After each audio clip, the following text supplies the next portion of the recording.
работещи с хора за тяхното освобождение, изтерение и спасение. Слава да бъде на Бога. Да извличаме добро име за нас в църквата, в обществото, като Христови деца. Амин. Разбирате? Много е важно. Много е важно. Ако аз ходя и Христос ходи до мен, да знам дали Той вътре в мен и дали ходи с мен. И казвам, Бог е с мен. И виж условието. Защото върша това, което винаги му е угодно. Това е Бог да дойде в нашия живот. Какво е угодно на Бога? Всички това нещо. Има и други неща, които не съм ги говорил. Не знам, Бог знае. Но предизвикваш да не ходи Бог с нас. И сега поздрава, примерно, да не обидим него, поздравявам, примерно, един от моите приятели, християни пастори. И му казва, Бог с теб.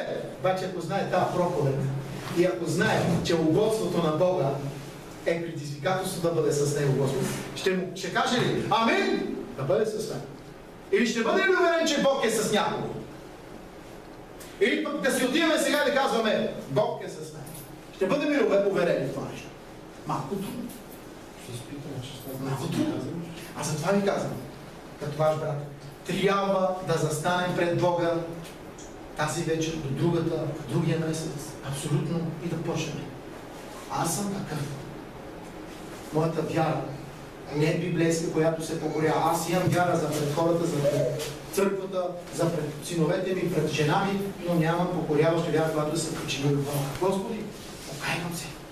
Аз съблазнявам, правим предпоставки за много неща в живота ми. Дадох повод да се хули името ти и наистина повече обичам другата или с повече уважавам другия човек. Да, намерих се, Господи, Твоето слово. Какво да направя? Почва реформация. Вярата да не е бесовска, да не е земна и животинска, да бъде библейска. А Бога, вярваш ли си? Да, ще понесеш и страдания понякога. Вярваш ли си? Да, ще те хулят, че говорят лъжливо, но ти не го прави! Не го прави. Пази сърцето си чисто.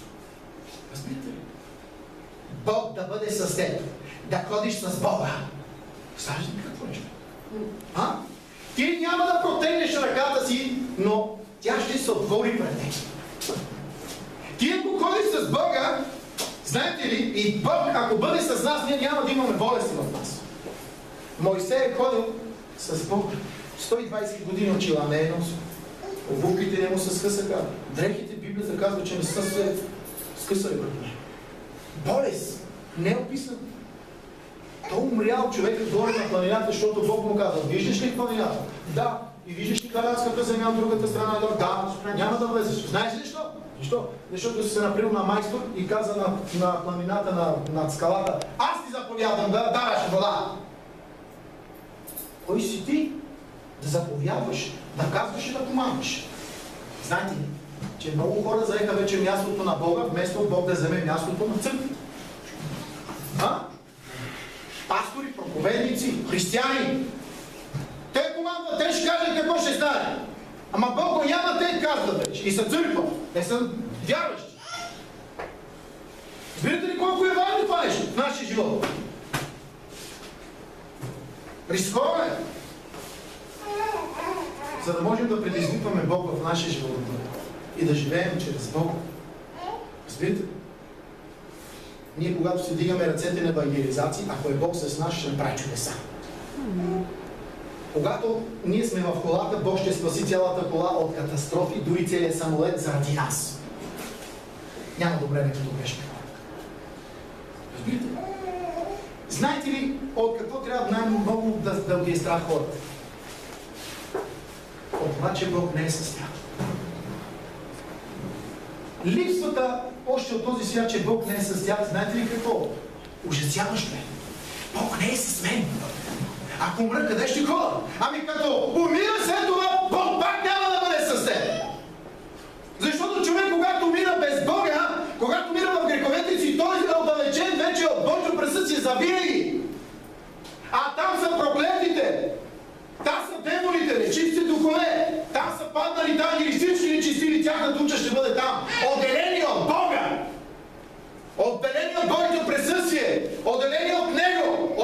гордостта, от радостта, от това, което Бог е направил. Разбирате ли?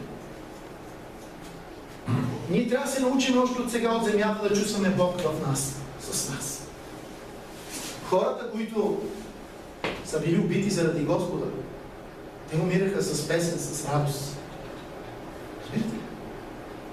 Сещам се какво направиха апостолите. Исус с тях проповядва в Капернаум. И Петър и Йоан казват: айде да се тръгнем. Отиват, качват се в ладията. Исус остава в Капернаум. Влизат в морето, там в Галилейското езеро, и вече Галилейското езеро започва да бушува. Петрове, пълни се водата в ладията. Много дълбоко. Викат, крещат. Без Бога. Няма го Бог там. Няма го Исус там.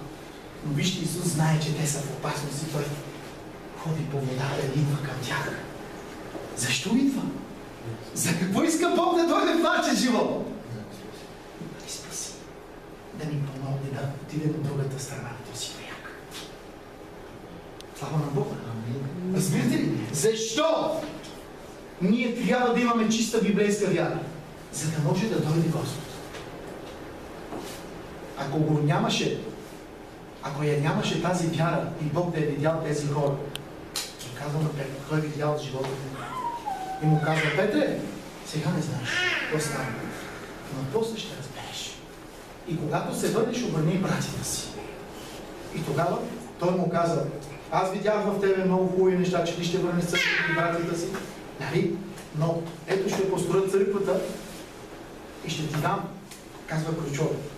За тебе. Ще ти дам ключовете на знанието. Портите да няма да има.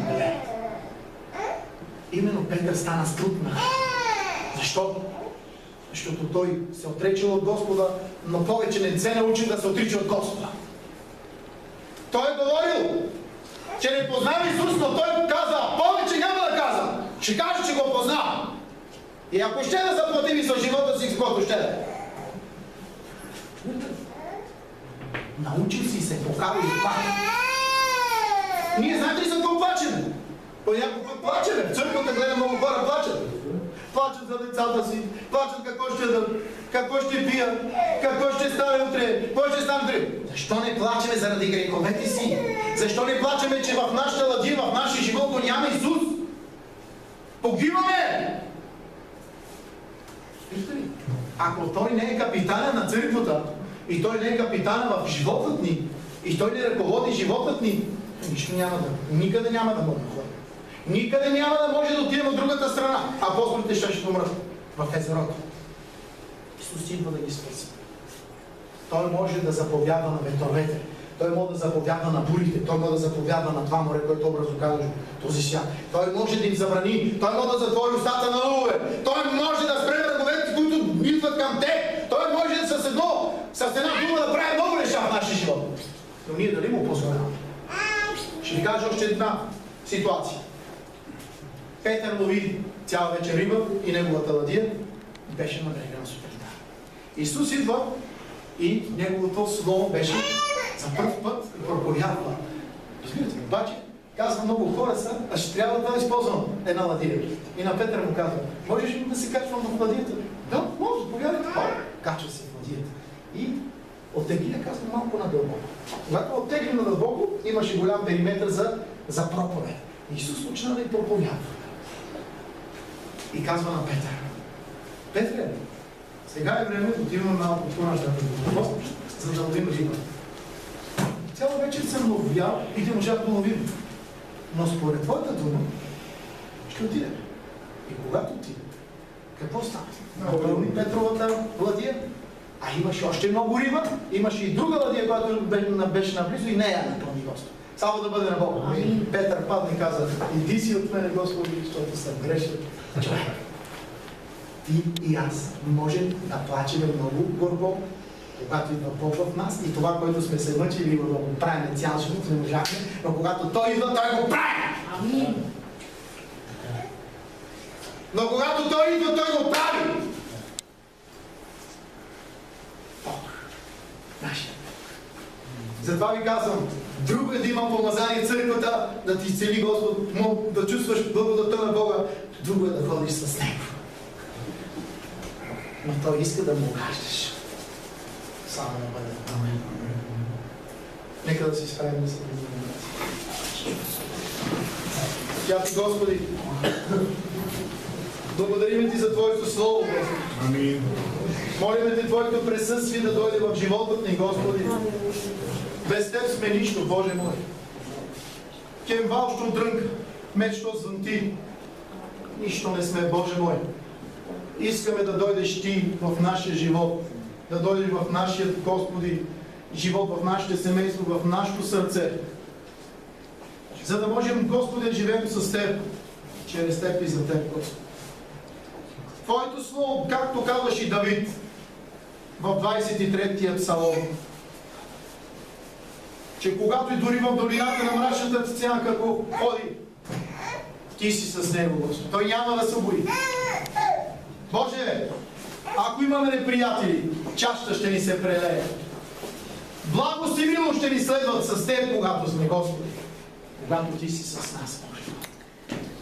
Моля Те, Господи, моля Те да бъдем с Теб, да бъдем от Теб, от Твоето семейство, Боже. Да бъдем от Твоите приятели. Да ходиш с нас, Господи. Прегръщайки ни, Господи, да ни водиш на добро място. Да, Ти си казал на Петър, сега си млад, Петре, и ходиш насам натам, но ще дойде време, когато няма да искаш да тръгнеш някъде, но ще те водят. О, Боже, по някой път ще остареем и ще дойде време, когато Ти ще ни водиш в пророчески слова, да изпълни Словото си, за да можем да изпълняваме и ние Твоето Слово. Ще ни водиш там, където ние не искаме. Боже, в Твоята компетентност, в Твоята слава, в Твоята сила е всичко да направи с нас. Моля Те да дойдеш в църквата, Господи. Моля Те в сърцата на моите брати и сестри и Ти да ги благословиш, Господи. Отричаме се от всеки грях, бунт. Молим Те, Господи, от всяка омраза, от всяко нечестие, от всяко лъжливо, Господи, пророчество, от всички лъжливи неща в този свят. Отричаме се, Господи, от съблазни, които сме ги направили. Отричаме се, Господи. Ние искаме да бъдем чиста и свята църква без петно. Както Ти си казал в 7 глава от 2 Коринтияни, като сме заобиколени от такова свидетелство, ние трябва да изчистиме делата си и душите си. И Ти си казал, аз ще бъда Вашия Бог, Вие ще бъдете мои люди. Аз ще се заселя между вас. О, Боже, ела и се засели, Господи, трайно в сърцата и душите ни, Господи. И както Павел казваше, сраснах се с Христа, не живея аз, но Христос живее в мен. И животът, който го живея го за Него. О, Господи, тежки се, трудни са тези думи, Господи, защото имаме семейство, деца, задължения. Но Ти знаеш, Господи. Ние ги оставяме пред Твоите ръце, в Твоите ръце, защото Ти можеш повече да се грижиш от нас. Защото Ти можеш всичко да направиш за тях, Господи. А нас, които сме последвали Те, моля Те, дай ни сила. Бъди с нас и нека, Господи, Ти да бъдеш нашият водител, предшественик на нашия живот. Да бъде благословено и свято името на Бог Отец и Синът и Светия Дух. Амин. Бог да ви благослови на тези сестри. Това беше от мен. Можете да сядате и да продължи на диво или просто ще това беше. Ако има нещо да каже, има нещо да постави някой Бога, може да стане да го постави и така да се възрадваме. Словото на Бога беше хубаво. За всички от нас нека да положим в сърцата си. Мога да кажа Бог да ни благослови от небето в името на Христос. Амин. Живи и здрави за всичките. Добре. Може да се поздравиме. Благодарим Бога, че да ми окара с една благословена. Да ни помоли. Слава на Бога. И справи също се и майка. Слава на Бога. Да, трябва да получи. Слава на Бога. Това е хубаво. Благодарим на Бога всички. Благодарим всички. Благодарим на Бога, ще прави чудеса за нас. И ще ги прави, когато, както каза апостол, нашия апостол, който тук в момента, ще прави чудеса. Когато търсим Бог, когато го желаем истински, тогава Бог ще работи с нас и може да кажем, че сме Божии чеда и че Бог е в нас и до нас и отпред, назад, настрани, навсякъде. Тогава Бог ще ни движи, ръководи във всичко. Бог да ви благослови, брати и сестри. Ако има нещо, пак казвам, да допълни, да прослави Бога. Аз искам да благодарим на Бога, че брат Павел помежду нас. Амин. Значи аз за втори път слушам слово и наистина това слово, което днес го каза, по някакъв начин усещам. И аз знам, че въпреки, че сме грешни, както каза Наличе, който е грешен, много пъти ние хората правим Бог да е далече от нас с делата ни, с живота ни, с ежедневието ни. Но знам, че Бог е милостив и ще ни прости. Бог днес сърцата ни, че ние се стремим да бъдем с Него и искаме благословенията. Амин. И се стремим да се променяме. И да се променяме и Бог да ни благослови. Благодаря си всички сестра. И аз искам да прославим Бога. Искам да прославим Бога, че сега сме много повече в църквата. Срещаме се всяка неделя. Благодарна съм на Бога, че направи така, че вече можем да се идваме на църквата от 3 до 5 с мъжа ми. Благодарна съм на Бога, че доведе брат ми Пламен жив и здрав на църквата. Благодарна съм на Бога, че на брат ми детенцето живо и здраво. И най-вече, че сме всички тук брати и сестри. И мисля, че истински се обичаме. Амин. Амин. Слава на Бога. Ако искате от братята, тук са братята, сестрици, тук, ако някой да се помаже за нещо, братята са тук могат да ви помажат, нещо, ако не се чувствате добре, да се помогат нещо, братята, за какво трябва да имате нужда. Аз искам да се помолят за майка ми, тя е в България, има нужда от молитва, Господ знае нуждата й. И аз искам нещо да се помолим на сестра ми за детенцето, бременна, всеки момент може да ражда вече, да се зарадва семейството и всичко там да видят. Слава да на Бога, Бога се погрижи за всичко. Ако трябва някой да се помаже нещо, може да се изправи, да дойде тук отпред, служителите си извършат това, което трябва. И това беше, брат Стебанко, ако нещо описваш много помощ, добре, брат, се въздържа и така. Слава да е на Бога, брат, се да се помолим тогава, дигнаме ръце, да се помолим за как се пада. Как се казва майка ти? Спаска. За дъщеря ми, за дъщеря ти Галя, че е бремена, всичко да мине благополучно, така на всеки момент чак да мине. Брат Юрий, моля да дигни гласна молитва за сестрата, за дъщеря и за всички останали, за майка ми, за как се прави? Тъста ми? Баба ми. Баба ми, за баба ми също дигни молитва, брат ми. Бог да ни благослови от небе. Слава да бъде на Бога, нека ще се молим заедно. Бог да покаже милост към нашата нужда, да покаже цялата си сила и мощ. В името на Исус сега те молим, Отче, комуто да бъде чест и слава от сега да бъде и сега че служите, Господи, и те молим в името на Исус, Татко Небесни, век сме, Господи, грешни, обременени, Божи, да молим в името на Исус, който поляга да се заради нас, Боже мой, в Него име те молиме, Господи, за съвършените. Покажи им, Господи, че ти си жив. Да благословиш Татко Небесни, Дай Татко Небесни, Тебе ще те възхвалиш, Татко Небесни, ще те прославя, Татко Небесни. Нека Твоята любов, Господи, нека тази жертва на това, Господи, това Слово, Господи, да бъде в нашите ръце. Премахме всичко нечисто, Татко Небесни. Изцели ни, Татко Небесни, духовно, благослови ни с работа, Татко Небесни. Каквото има нужда. Аз вярвам, Господи, в Словото. Ти както си казваш, Господи, че се грижи за птиците, колко повече обичаш се грижи за нас. Аз живея в Словото, Господи. Благодаря ти, да ти ги поставя. Благослови ни, изцели ни, нека да имаме Твоето присъствие да бъдеш наш стълб в живота, Господи, можеш да употреби Татко Небесни в Словото. Нека работим на Божията ни вътре. Твоето каквото има нужда, Татко, изцели го, благослови го, Татко, въздай Божия. Нека Твоята ръка, Господи, да ни благослави с висше от Тебе, Татко Небесни. Благослави, Татко Небесни. Слава и